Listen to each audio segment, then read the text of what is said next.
اعوذ باللہ من الشیطان الرجیم، بسم اللہ الرحمن الرحیم۔ السلام علیکم ورحمۃ اللہ وبرکاتہ۔ اللہ رب العزت کا شکر و احسان ہے کہ اس نے ہمیں انسانوں کے بھیس میں اور انسانی اعضاء صحیح سلامت ہمارے بنائے اور ہمیں مسلمان گھرانوں میں پیدا کیا، اور لاکھوں کروڑوں درود و سلام مدنی کریم آقا صلی اللہ علیہ وسلم کی ذات اقدس پر کہ جنہوں نے ہمیں انسانیت کا درس دیا اور انسان بن کر جینے کا سلیقہ سکھایا۔ سرکار دو عالم صلی اللہ علیہ وسلم کی سیرت مطہرہ پر ہم گاہے گاہے ویڈیوز بناتے رہتے ہیں، اور یہ مہینہ بھی ربیع الاول مبارک کا ہے، اور آج کل جو حالات چل رہے ہیں انٹرنیشنل ایشوز، ان میں بھی ٹاپ آف دی لسٹ آج کل سرکار دو عالم صلی اللہ علیہ وسلم کا نام ہے کہ گستاخ لوگ جو ہیں وہ شمع رسالت کو بجھانے کے درپے ہیں، اور شمع رسالت کے پروانے جو ہیں وہ اس کے گرد اپنی جانیں نچھاور کرنے کے لیے پوری دنیا میں اس وقت بےتاب نظر آتے ہیں۔ اور کیوں نہ ہو کہ نبی مہرباں علیہ الصلاۃ والسلام کی ذات اقدس جو ہے یہ ہم سب کے دلوں کی دھڑکن ہے، اور ہمیں اپنی جان سے بھی عزیز اگر کوئی ہستی ہے تو وہ پیارے آقا صلی اللہ علیہ وسلم کی ذات ہے۔ آپ کا نام مبارک ہے، آپ کی عزت و ناموس ہے، جو ہمیں اپنی جانوں مالوں اور عزتوں سے زیادہ مقدم اور فوقیت کا درجہ رکھتا ہے۔ تو گزشتہ ویڈیوز میں ہم سیرت مطہرہ پر گفتگو کرتے کرتے مکہ کے تقریباً آخری دور تک پہنچ چکے تھے۔ معاف کیجیے گا کہ مکہ کا آخری دور، اور جب حضرت ابو طالب کے پاس جو ہیں وہ کافروں نے آخری کوشش کر لی، وفد کی صورت میں آئے، اور یہ حضرت خالد بن ولید کے ایک بھائی ہوتے تھے۔ یہ ولید جو تھا یہ اس کے 10 بیٹے سے، اور ایک ان میں بڑا خوبصورت تھا عمارہ بن ولید۔ تو کافروں نے کہا حضرت ابو طالب کو کہ یہ دیکھو کتنا اچھا نوجوان لڑکا ہے، یہ آپ رکھ لو اور بدلے میں ہمیں محمد صلی اللہ علیہ وسلم دے دو۔ تو حضرت ابو طالب تو جانتے تھے کہ کیا ان کے ارادے ہیں، اور انہوں نے جواب دیا، بدبختو، تم چاہتے ہو کہ میں تمہارے بیٹے کو پالوں اور تم میرے بیٹے کو لے جا کر شہید کر دو؟ ایسا ہرگز نہیں ہو سکتا۔ تو سرکار دو عالم نے پھر یہ آخری کوشش تھی ان کی کافروں کی، انہوں نے پھر سمجھ لیا کہ اب جو ہے وہ ہم کامیاب نہیں ہو سکیں گے۔ اچھا، پھر سرکار دو عالم صلی اللہ علیہ وسلم دعوت دیا کرتے تھے جو حج کے لیے لوگ آتے تھے ان کو۔ اچھا، ادھر مدینہ میں لوگ جو تھے پہلے 6 لوگ آئے، پھر 12 لوگ آئے، اور آہستہ آہستہ وہاں پر دعوت کا سلسلہ پھیلنے لگا۔ حضرت مصعب بن عمیر رضی اللہ تعالیٰ عنہ جو تھے، سرکار دو عالم صلی اللہ علیہ وسلم نے ان کو وہاں پر بھیجا۔ حضرت مصعب بن عمیر کا واقعہ بھی بڑا ہی دلچسپ ہے کہ جب وہ جانے لگے تو ان کی ماں بڑی مالدار تھیں، رئیس خاتون تھیں، تو انہوں نے کہا کہ یہ، اور اس طرح سے شاہانہ زندگی حضرت مصعب بن عمیر نے گزاری تھی۔ دیکھیے سرکار پر جو جان مال تن من دھن سب کچھ نچھاور کرنے والے لوگ جو ہیں شروع دن سے ہی موجود ہیں۔ تو شہزادوں جیسی زندگی، کہتے ایک لباس جو پہن لیتے دوبارہ نہیں پہنتے تھے، اور خوشبو جس کو آج کل آپ لوگ پرفیومز کہتے ہیں وہ بھی لوکل استعمال نہیں کرتے تھے۔ اس وقت باہر سے جو آتے تھے، جو شام، لبنان، ان علاقوں سے، دوسرے علاقوں سے جو چیزیں آتی تھی، لباس بھی باہر کا پہننا اس دور میں بھی، اور پرفیوم بھی باہر کے استعمال کرنا، کہ جس گلی سے مصعب بن عمیر گزر جاتے وہ گلی معطر ہو جاتی۔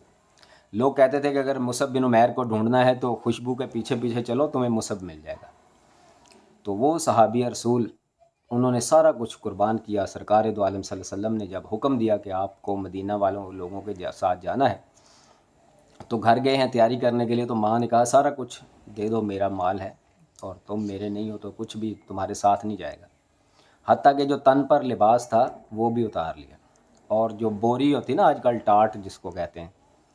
تو وہ انہوں نے پھر اپنا تن ڈھانپنے کے لیے اس کو استعمال کیا۔ شہزادوں جیسا لباس پہننے والا شخص جو ایک لباس کو ایک دن پہنتا ہے دوسرے دن پہنتا ہی نہیں ہے، دھو کے پہننا جو ہے اپنی توہین سمجھتا تھا، اس قدر ٹھاٹھ کی زندگی گزارنے والا سرکار دو عالم صلی اللہ علیہ وسلم کے ایک حکم پر سارا کچھ چھوڑنے پر تیار ہو گیا۔ اور پھر جاتے ہوئے جب اپنے بیوی بچے کو ساتھ لینے چلے تو سسرال جو تھے وہ بھی اکٹھے ہو کر آ گئے، کہنے لگے نہیں، یہ لڑکی ہماری ہے، یہ بچہ بھی ہم اس کو بھی نہیں جانے دیں گے تمہارے سے، اور بیوی اور بچہ بھی ان سے چھین لیا گیا۔ حضرت مصعب بن عمیر پھر بھی سرکار دو عالم صلی اللہ علیہ وسلم کی آواز پر لبیک کہتے ہوئے، آج کل ہم نعرہ تو لگا لیتے ہیں لبیک یا رسول اللہ، لیکن اس پر عمل کرنا دیکھیں کتنا مشکل ہوتا ہے۔ تو سرکار دو عالم صلی اللہ علیہ وسلم کے حکم پر انہوں نے سارا کچھ چھوڑ دیا، بیوی بچے کی جدائی بھی برداشت کی اور اپنے تن پر ٹاٹ کو سجانا بھی گوارا کر لیا، اور پھر مدینہ چلے گئے۔ تو مدینہ میں پھر اچھی خاصی تعداد جو تھی لوگوں کی، ان اور بڑے بڑے سردار حضرت سعد بن معاذ اس طرح کے جو لوگ تھے وہ مسلمان ہوئے، اور سعد بن عبادہ رضی اللہ تعالیٰ عنہ، یہ دونوں ساتھ جو تھے بڑے جس طرح کے چودھری وڈیرے لوگ ہوتے ہیں اس طرح ان کا نام تھا، اوس اور خزرج کے دونوں یہ سردار تھے۔ تو یہ ان کی دعوت پر مسلمان ہوئے، اور آہستہ آہستہ کافی لوگ جو تھے وہ مسلمان ہونا شروع ہو گئے مدینہ میں۔ اور یہ جو ایک جنگ تھی، جنگ بواس چل رہی تھی، تقریباً 50 سال اس کو ہو چکے تھے، اوس اور خزرج دونوں قبیلوں کے درمیان۔ یہ اوس اور خزرج پیچھے سے ایک ہی بھائی کے بیٹے تھے۔ تو آگے چلتے چلتے یہ مدینہ میں آ کر یمن سے یہ لوگ آئے، مدینہ کے ارد گرد آباد ہوئے، یہودیوں کے ساتھ ان کے معاملات لینا دینا، اور جب جنگ ہوتی تو کچھ یہودی قبائل ایک قبیلے کو کہتے کہ ہم تمہارے پشت پناہ ہیں، اور دوسرے کو دوسرے کہتے ہم تمہارے پشت پناہ ہیں، اور ان سے پھر سونا لیتے جاتے، اور ان کو پھر سود پہ قرض دیتے، اور پھر ان کو دیتے اپنا اسلحہ بھی ان کو فراہم کرتے۔ اور یہودیوں کا آج بھی وہی کاروبار ہے کہ دنیا میں کہیں نہ کہیں جنگ لگی رہے، اور اسلحے کی جتنی بڑی بڑی فیکٹریاں ہیں آپ سرچ کر لیں تو اس کے پیچھے یہودی ہی بیٹھے ہوئے ہیں، اور لوگوں کو قرض کے جال میں جکڑنا، جنگیں کروانا، ملکوں کی وہ زبوں حالی تک پہنچانا، یہ شروع ازل دن سے یہودیوں کے سر پہ اس کا سہرا ہے کہ وہ ہی یہ کام کرتے ہیں۔ تو اسی طرح اوس اور خزرج کو بھی آپس میں لڑاتے رہتے، ان کو سود پر قرض دیتے رہتے، اسلحہ سود پر دیتے رہتے، اور ان کی قیمتی چیزیں جو تھے وہ کیپچر کرتے چلے جاتے تھے۔ تو یہ جنگ بواس جو تھی آخری دنوں میں پہنچ چکی تھی، اور کہتے ہیں کہ اوس کو خزرج پر برتری حاصل تھی، اور خزرجی لوگ جو تھے وہ پسپا ہوتے ہوتے کہتے ہیں ایک وقت ایسا بھی آ گیا کہ بالکل ہی قبیلے کا خاتمہ ہونے والا تھا۔ تو یہ جو قبیلہ اوس کے لوگ تھے آگے پیش قدمی کرتے کرتے، ان کو قتل و غارت گری کرتے کرتے آگے بڑھتے جا رہے تھے، کہ پھر قبیلہ اوس کے ہی کچھ لوگوں نے یہ شریکہ جو ہوتا ہے نا، یہ بڑی ظالم چیز ہوتی ہے کہ وہ پیچھے سے وہ داد کے ان کے ایک ہی تھے نا، لڑی ایک ہی تھی پیچھے سے پردادوں سے جا کے، تو پھر وہ کہنے لگے سالبہ ان کی ایک اور نسل تھی، یہ جو جس کے بیٹے تھے اوس اور خزرج،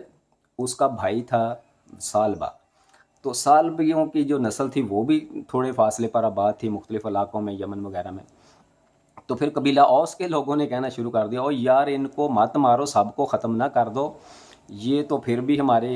جس کو کہتے ہیں قریبی رشتہ دار ہیں،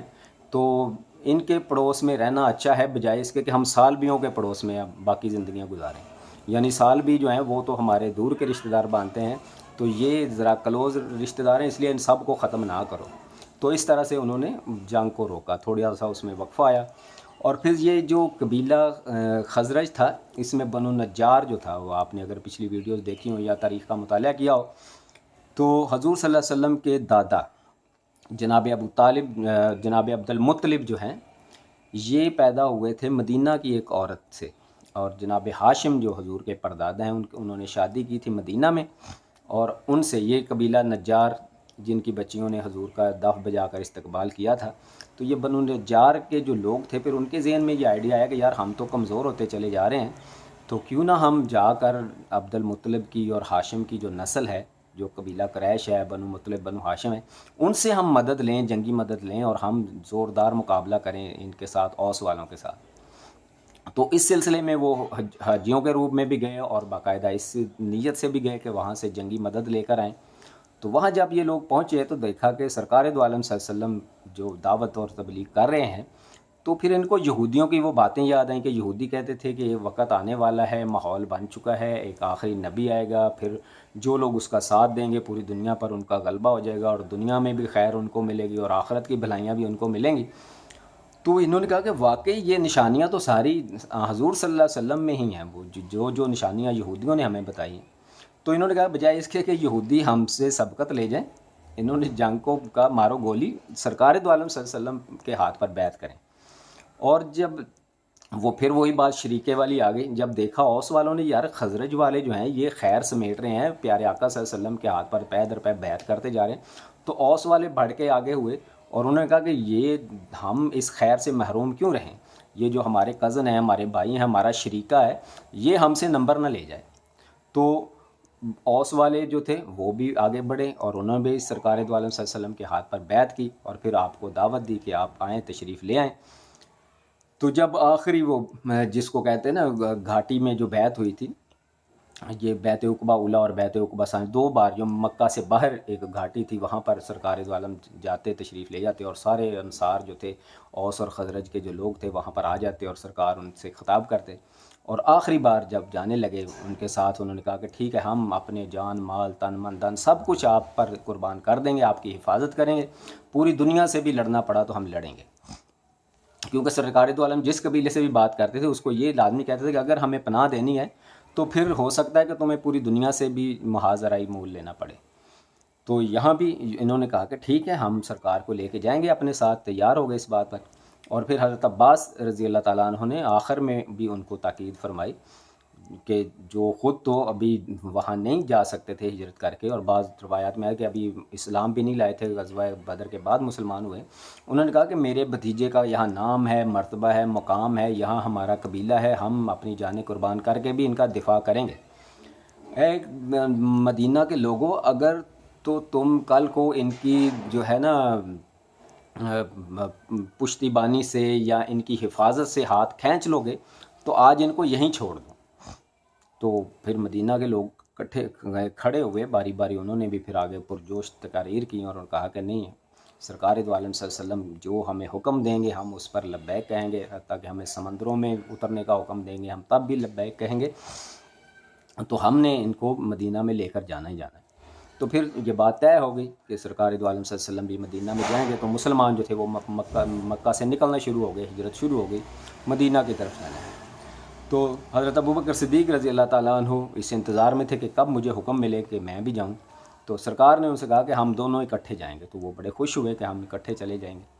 تو اس رات جب سرکار دو عالم صلی اللہ علیہ وسلم نے مکہ سے نکلنا تھا، تو مولا علی علیہ السلام کرم اللہ وجہہ کو یہ حکم دیا کہ آج میرے بستر پر تم نے سونا ہے۔ اور اسی رات یہ پلاننگ ہو رہی ہے مکہ میں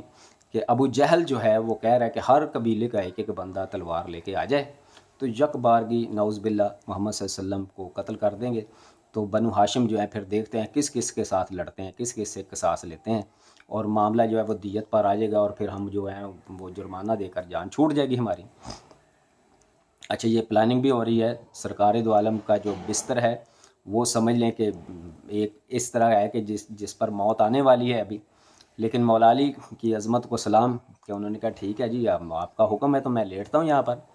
تو حضور اکرم صلی اللہ علیہ وسلم وہاں نکلے۔ تو کہتے ہیں بعد میں مولا علی سے کسی نے پوچھا کہ اس رات اتنا خطرہ تھا تو آپ کو نیند کیسی آئی؟ تو مولا علی کرم اللہ وجہہ نے فرمایا کہ اس رات جتنی اچھی اور نیند آئی اور جتنا بے فکر ہو کر میں اس رات سویا ہوں، پوری زندگی نہیں سویا۔ پوچھنے والوں نے پوچھا کہ وہ کیسے؟ کہا کہ سرکار نے مجھے کہا تھا کہ یہ امانتیں پکڑو، صبح فلاں فلاں کافر کو دے کے تو تم آ جانا۔ تو کہتے جب سرکار نے یہ فرما دیا تو مجھے 100% یقین ہو گیا کہ میری زندگی صبح تک ہے، کہ سرکار جو فرما رہے ہیں کہ یہ امانتیں صبح تم ان لوگوں کو دو گے اور پھر واپس ہمارے پیچھے آ جاؤ گے مدینہ۔ تو مولا علی کہتے ہیں کہ اس یقین کے ساتھ میں بے فکر ہو کر سو گیا کہ زبان رسالت سے یہ الفاظ نکلے ہیں تو یہ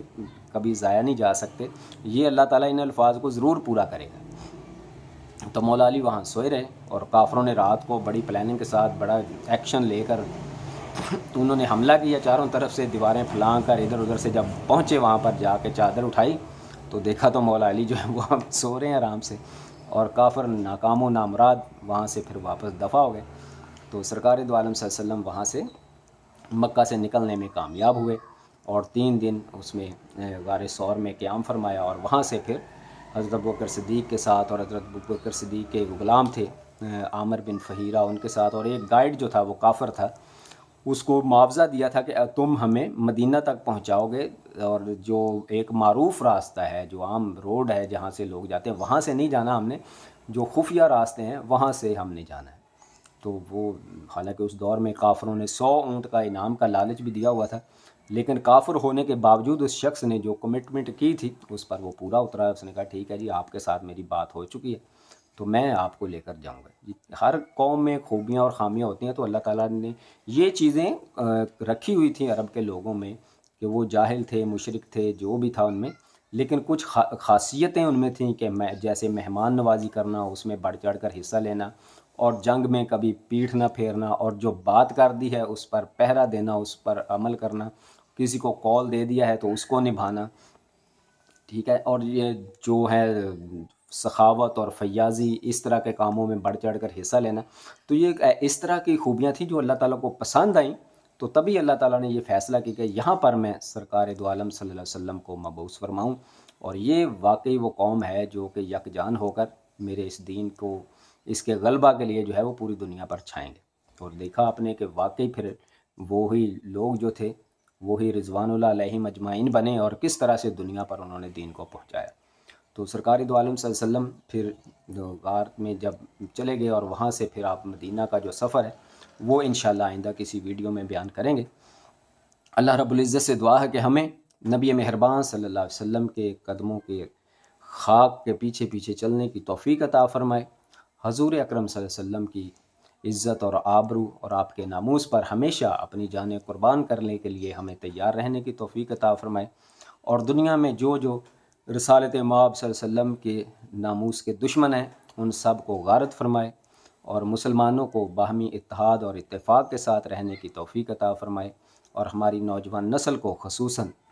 ادھر ادھر کی لغو و لہو کی زندگی سے نکل کر سرکار دو عالم صلی اللہ علیہ وسلم کی سیرت کا مطالعہ کرنے کی، قرآن پاک کو با ترجمہ پڑھنے کی توفیق عطا فرمائے.